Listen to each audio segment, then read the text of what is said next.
Well, hello and welcome to another episode of today's Conversations on Leadership, powered by Life University. I'm your host, Dr. Gilles LaMarche, and I'm really thrilled and honored today to have a personal friend with us, Dr. Ken Harris, chiropractor, now retired, educator, lecturer, workshop presenter, author, keynote speaker. He was the founder of the Waldwick Wellness Center in New Jersey. The center was a multi-doctor facility providing all natural health services and wellness care, and he practiced for 45 years. He's a pioneer in holistic healing. Dr. Harris first established his practice in 1974, and in 1993, he established the Mind Body Wellness Education Center, which was dedicated to the exploration, understanding, and promotion of the mind-body-spirit connection. He is an honors graduate, magna cum laude valedictorian, and former professor at the New York Chiropractic College. He also holds a BA in psychology and a master's in education. And he is the author of a great book that if you have not read, you're going to want to read, called Synchronicity: The Magic, the Mystery, the Meaning. Dr. Ken Harris, thanks for joining me this morning. Well, Dr. LaMarche, I am so honored and humbled to be with you. And I am in a state of joy just seeing your face. Well, thank you. You and I have, over the last few years, have discussed this topic of synchronicity. We've shared examples of synchronicity. Why don't you share with our audience, what does that really mean? Because, a lot of people could look at the definition of synchronicity, but not really get to the feeling that occurs when you notice these synchronous moments and you accept them as part of your life, part of your reality, and how fun things can happen when you become aware that synchronicity happens around us all the time. Well, I didn't come up with the original definition, but I'll give you the one from Dr. Carl Jung, who was a psychiatrist at the time of Sigmund Freud. And Freud was all about sex, death, and the unconscious. And Dr. Carl Jung was all about the unconscious connection, the collective field that we all share.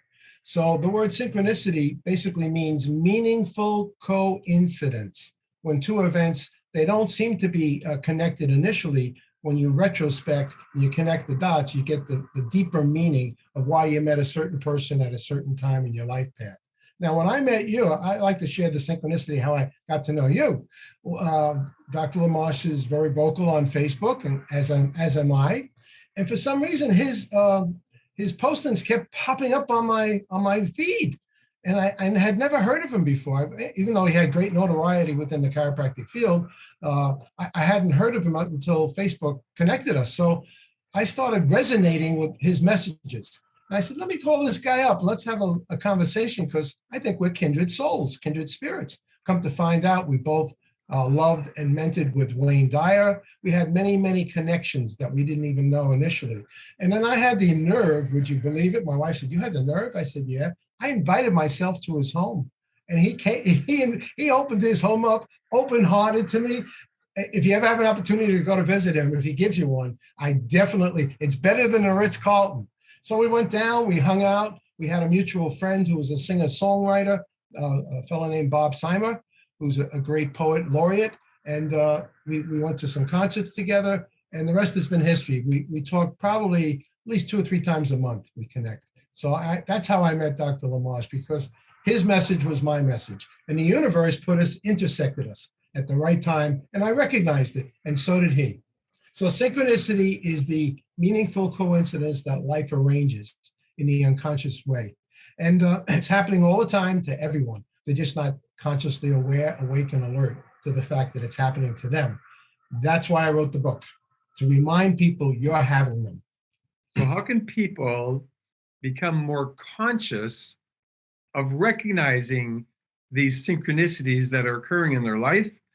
And in addition to that question, why don't you share a couple of synchronicities that have occurred in your life that have had a dramatic impact on who you became in the process?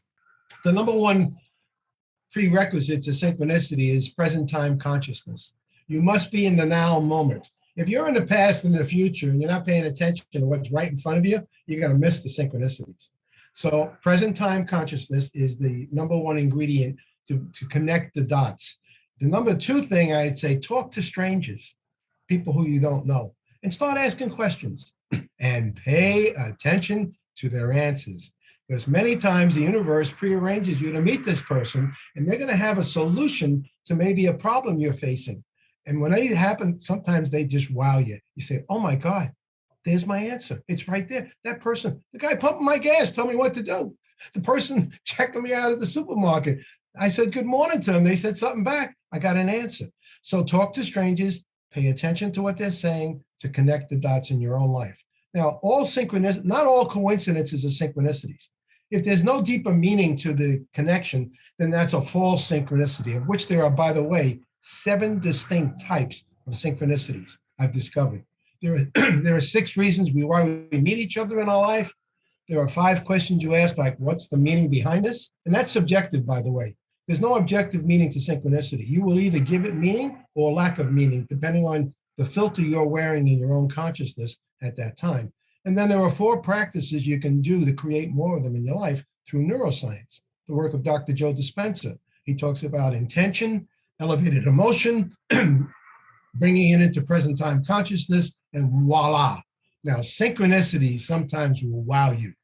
You'll say, how could this happen? You'll grab your head and say, oh my God, that the person I've been looking for, here they are. They've been right in front of my nose, but I didn't recognize it because I wasn't in present time consciousness. So that's the most important thing. I'm a meditator. I know you're a meditator. Meditation helps to keep you into the present moment. And when you can pause the phonetic talk, the conscious talk, and pay attention, they will become very evident to you, these synchronicities. I've had so many. I mean, there are 24 in the book. I got enough. It's 24 in this book, but I got enough for 3 more volumes. And I'm inviting people to send me their stories on my webpage, because some of the other synchronicities I'm receiving just floor me about how people meet each other and fall in love and get married. It's crazy. You say, this is not random. I'm going to give you an inside understanding. Random does not exist in my consciousness. It's not mathematics. It's not probability. It's not statistics. We are part of a matrix, a design, an intelligent universe, and it can be trusted to put you at the right time, at the right place. And I agree 100%, because even when I look at the word coincidence, if you think of geometry, 2 angles that coincide are actually meant to happen. And so even though in American English, we use the word coincidence to be sort of like a fluke. It's luck that something happened. The reality is that a coincidence is because that was supposed to happen. And it's important that we increase our awareness so that when that does happen, we recognize it. And so I learned from my mentor the importance of being presently time conscious. You talk about present time consciousness, PTC, and so many people are not in present time. Like right now, you and I are having a conversation. We are recording this conversation on Zoom. Well, what did I do before I got on? I turned off my phone completely. Didn't turn the volume up. I turned my phone off. I turned the volume to 0 on the phone that's at my desk here at the university. I turned my computer screen off so it would not bother me because I have another computer. So I'm 100% connected to you, so we could have this conversation that will potentially help someone who chooses to listen in. So tell us a little bit more about what got you to the point where you really felt called to write your book, Synchronicity. Well, that's a good question. I started having a series of what I would call super synchronicities, one right after another. It was like, oh my God, what's going on? There was one coincidence, but I realized the meaning of it. Then within an hour or 2 later, I have another one and another one. But the one that really tipped me over the top, I was on a beach in Long Island, and I wasn't supposed to be on that beach. I made a wrong turn, quote unquote, and wound up on this beach in Amagansett, which is out in the Hamptons. We were supposed to be on a different beach at East Hampton Beach, but that day there was no one else on the beach. So it was 9 o'clock in the morning. Judy and I set up our Camp Harris. We love the beach. And within a half hour, this guy comes down and sits almost in my lap, right next to me. And I'm saying to myself, oh boy, It's an empty beach. I'm going to ask this guy to move. He's obstructing my ocean view here. But the soul said to me, hey, be kind. Ask him if you can help him. He was compromised. He came with a cane and he could hardly go any further. And I realized that's why he sat next to me, because he couldn't walk anymore. He had had his hip replaced. And I said, mister, let me help you. I see you had your hip replaced. And he looked at me and says, how do you know? I said, well, I'm a chiropractor. I could see by the way you were walking that you had your hip replaced. He said, no, I'll do it myself. The doctor said I have to learn how to do it myself. I said, well, how long ago did you have your hip replaced? He said, about a year. I said, oh boy, to myself, he's still in trouble. He's very compromised. Anyway, he wouldn't let me help him. Sits down.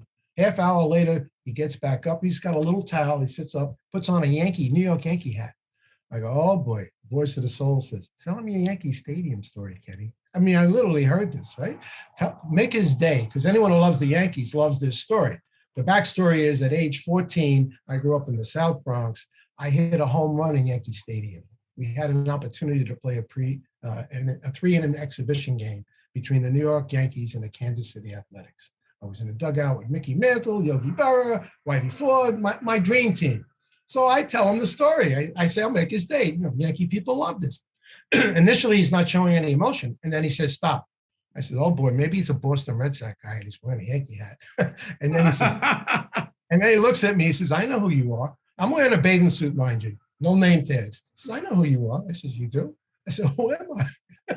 I've been asking that question my whole life. Who am I? Anyway, he says, you're Kenny Harris. I go, you know me? He goes, I know that story. I'm Richie. I was on your team. I hadn't seen him in 54 years. Wow. We hugged, we high-fived. I wound up helping him. He came to my office. He was in bad shape. And I sent him to somebody in Brooklyn, but I did a workup on him. But I said, okay, guys, I get the message. It's not just about me. It's not just about my stories. Inspire people. They've had these experiences in their own lives. Inspire them to start paying attention. So when I meet people, and I meet a lot of people because I'm very friendly, because, you know, a friend is just someone you haven't met yet, in my mind. And they always say, hey, Doc, can I tell them a story or two? And I say, can I tell you mine? And everybody's got a story. Everybody has at least one story of synchronicity. And I say, they tell me initially, they say, you know, I believe in that stuff. I says, no, you don't. And they look at me, what do you mean I don't? You know it. You don't believe in it. You've experienced it. And then I give them a simple analogy. Like if you ask me, what does chocolate taste like? I'd say, here, have a piece. You can't describe it.